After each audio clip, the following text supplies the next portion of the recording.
नमस्कार, मैं हूं आपके साथ मयंक। देखिए, इस वक्त बड़ी खबर आ रही है गाज़ा से। गाज़ा में इजरायली सैनिकों के काफिले पर बड़ा हमला हुआ है और ये हमला किया गया है हमास की जो आर्मी विंग है, अल कसाम ब्रिगेड, इनकी तरफ से।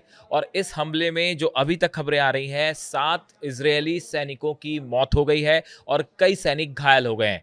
देखिए, ये बताया जा रहा है कि ये हमला जो है वो खान यूनिस इलाके के आसपास हुआ है। सदर्न गाज़ा में ये हमला हुआ है। और जैसा कि रिपोर्ट में कहा गया है कि 7 soldiers were killed during fighting in the southern Gaza strip after an armed vehicle they were in was hit by an explosive device on Tuesday.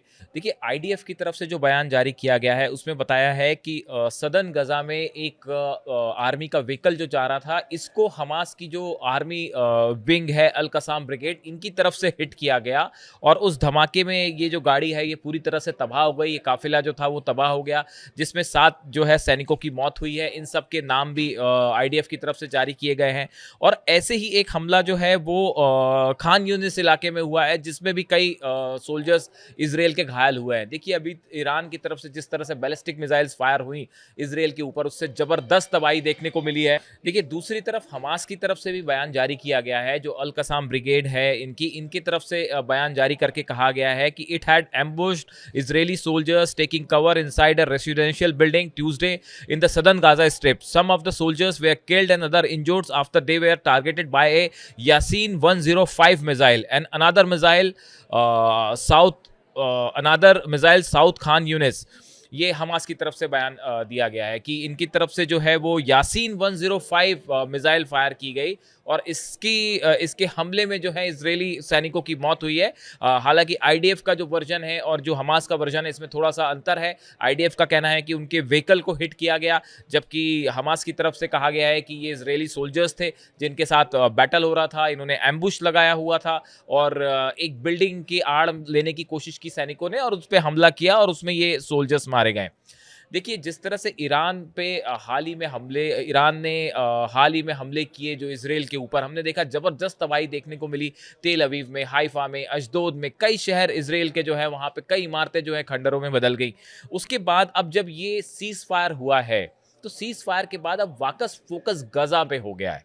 और देखिए, अभी जिस तरह की खबरें आ रही हैं, एक तो खबर कल की है जिसमें बताया जा रहा है कि पैलेस्टीनियंस जो है, फिलिस्तीनी नागरिक जो है, एक फूड सेंटर के पास खाना लेने के लिए आगे बढ़ रहे थे और इस दौरान जो आरोप लगे हैं कि इजरायली सेना ने ड्रोन से और मशीन गन से उन पर हमले कर दिए और उसमें 44 फिलिस्तीनी नागरिकों की मौत हो गई है। तो ये इस तरह के आरोप लगे हैं इजराइल के ऊपर। गजा में देखिए, अब तक जो है वो 56,000 से ज़्यादा फिलिस्तीनियों की मौत हुई है। और ये नागरिक हैं जिनका किसी तरह से इनका नागरिकों का ना हमास से कोई संबंध था, ना अल कसाम ब्रिगेड से कोई संबंध था। ये वो नागरिक हैं जो इस युद्ध में पिस गए हैं बेचारे। अब देखिए, कुल मिला के कहानी ये है कि अब जब ईरान के साथ सीज फायर हुआ है, तो अब फोकस वापस गजा की तरफ जा रहा है। जो आईडीएफ के चीफ हैं, इयाल जमीर, इनकी तरफ से कहा गया है कि focus would now shift back to Gaza, कि अब फोकस फिर से गजा की तरफ शिफ्ट हो जाएगा। अब देखिए, अब वहां पे समस्या जो इजरायली फोर्सेस के आगे है, जो बंधक है, 49 बंधक है बताए जा रहे हैं, उसमें से करीब 28 की जो है मौत हो चुकी है, बाकी जिंदा है, उनकी डेड बॉडीज हैं जो उनके पास हैं, मर चुके हैं। ये 49 जो बंधक हैं, इनको खोजना अब तक एक मिस्ट्री बना हुआ है इजरायली सेना के लिए। पूरा गजा एक छोर से दूसरे छोर तक उन्होंने जो है वो बम्बार्डमेंट कर लिया, तमाम ऑपरेशन, ग्राउंड ऑपरेशन चल गए, लेकिन अब तक ये जो बंधक है ये कहाँ है, इसका पता इजराइल को नहीं चल पाया। और इसी कोशिश में आईडीएफ की ये सेना अलग अलग ऑपरेशन चला रही है।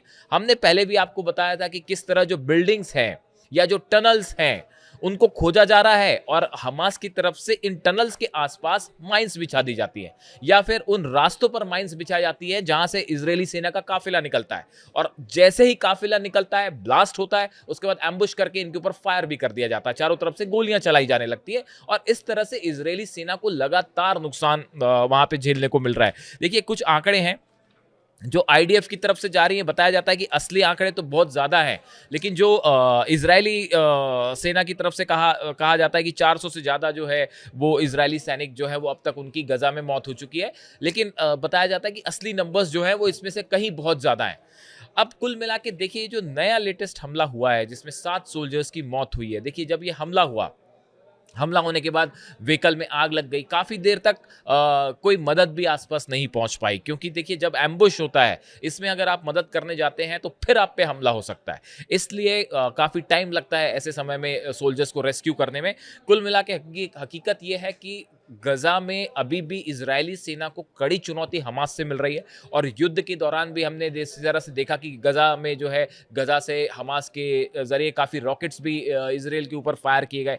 यानी कुल मिला के देखिए इतना लंबे समय से इसराइल का ऑपरेशन चल रहा है, लेकिन उसके बाद भी अब भी अल कसाम ब्रिगेड जो है वो बड़ी चुनौती इसराइल के लिए बना हुआ है। और लेटेस्ट ये हमला है, अब इसके बाद देखना है कि किस तरह का जवाब जो है वो इसराइल की तरफ से दिया जाता है।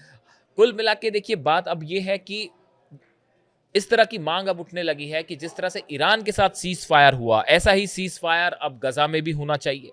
नेतन्याहू जो है उनको हमास के साथ बात करनी चाहिए, उन शर्तों पे एग्री होना चाहिए और एक सॉल्यूशन निकलना चाहिए, जिस तरह से ईरान के साथ एक सीज फायर की बात सामने आ रही है। देखिए गजा में बहुत सारे बच्चे ऐसे हैं, बहुत सारे लोग ऐसे हैं जिनके पास किसी तरह का खाना पानी कुछ नहीं पहुंच पा रहा है, वो बहुत तकलीफ में है। और अब पूरे मुस्लिम वर्ल्ड से एक मांग उठ रही है कि गजा में फौरन सीज फायर करवाया जाए और इजरायली सेना से जो हमले हो रहे हैं उन्हें रोका जाए।